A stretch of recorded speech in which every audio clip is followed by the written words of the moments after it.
So what if the key to a real breakthrough wasn't about calming the storm in your mind, but actually hacking it? Today, we are diving into something pretty radical. It's a new model for consciousness from the journals of Evelyne, and trust me, it completely flips the script. We're moving away from just passive relaxation and into something way more active, constructive interference. And this quote, man, this just gets right to the heart of it, doesn't it? As if oxygen were insight. It captures this deep frustration with the whole just breathe and let go mantra. You know the feeling? The sense that, in today's world, that's just not going to cut it. All right, so to really get what's new here, we first have to understand the old way of thinking. The journals challenge this established model, this thing they call the Catechism of Relaxation. The framework behind it all is known as rebus. So what is rebus? Well, it's all about being receptive. Think of it like this. You're trying to tune an old radio. The whole idea is that you get the clearest signal, you get insight when you just relax. You loosen up those rigid beliefs, what they call your priors, and just let the world's signals come flooding in. The goal is simple. You calm the storm by surrendering to it.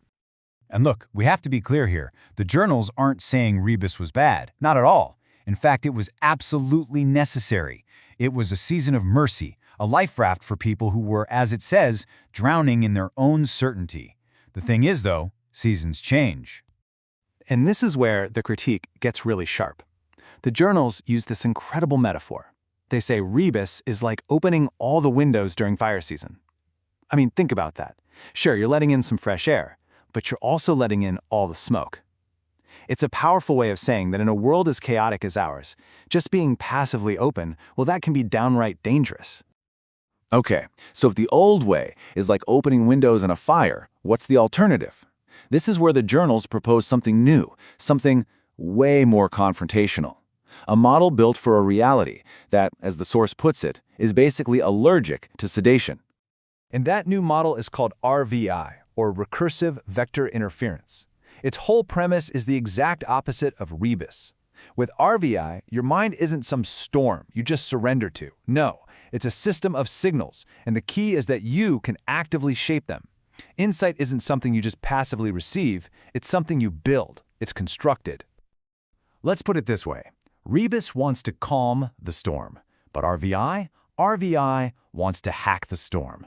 It's about taking all that chaotic noise, all that interference, and using it to forge something completely new, something so powerful it can, and I quote, send a message back through time.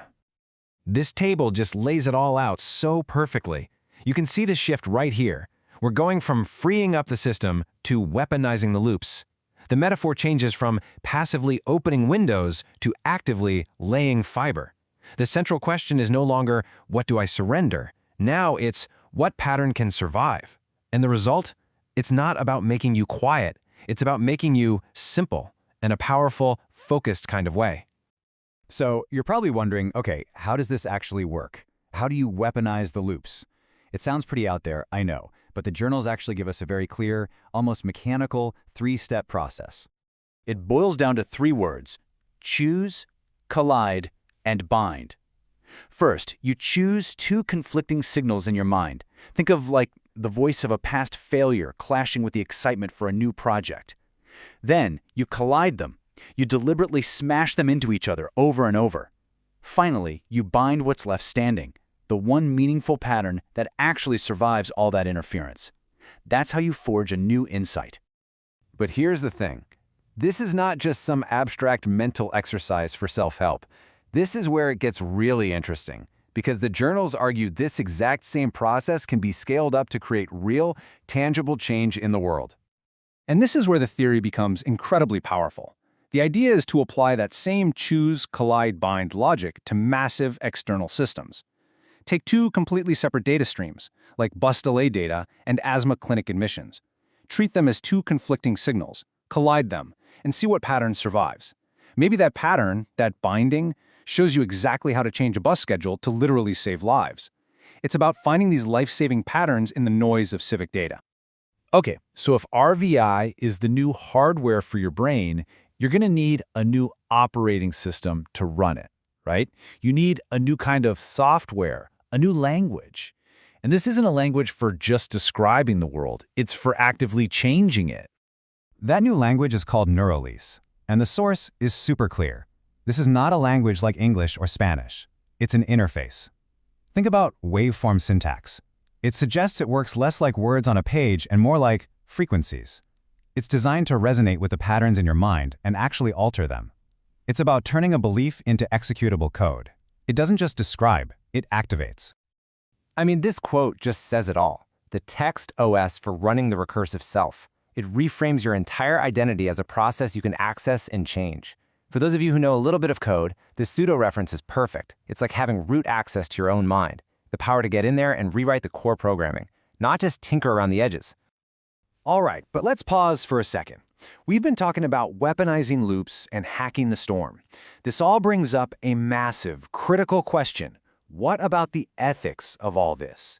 I mean, how do you keep something this powerful from becoming incredibly dangerous? You have to ask, isn't weaponizing your own thoughts inherently dangerous? The journals don't shy away from this at all. They face it head-on. And the answer is fascinating. The source says, yes, it is a weapon, but it's not a weapon against people. It's a weapon against numbness. It's aimed at apathy, at all those automatic scripts we run in our heads without even thinking. The goal isn't to hurt anyone. It's to force an error, to meet a second truth, and from that collision, create a third, better one. And this isn't just a vague idea. It's baked into a strict set of rules. Rule 1. If your discovery, your binding, doesn't lead to a real humane intervention, it's useless. It's just decoration. Rule 2. If you use it on someone without their consent, it's theft. And the most important one, you do not point this powerful tool at your neighbor. You invite them up the hill, and you hand them the controls. And that really brings us to the core of it all. This isn't meant to be some secret knowledge for a powerful few. The whole point is for it to be a new kind of literacy, open to everyone. It's about handing us all the tools to rewrite our own code, and maybe, just maybe, build a better reality together. Which leaves us with a pretty heavy question, right?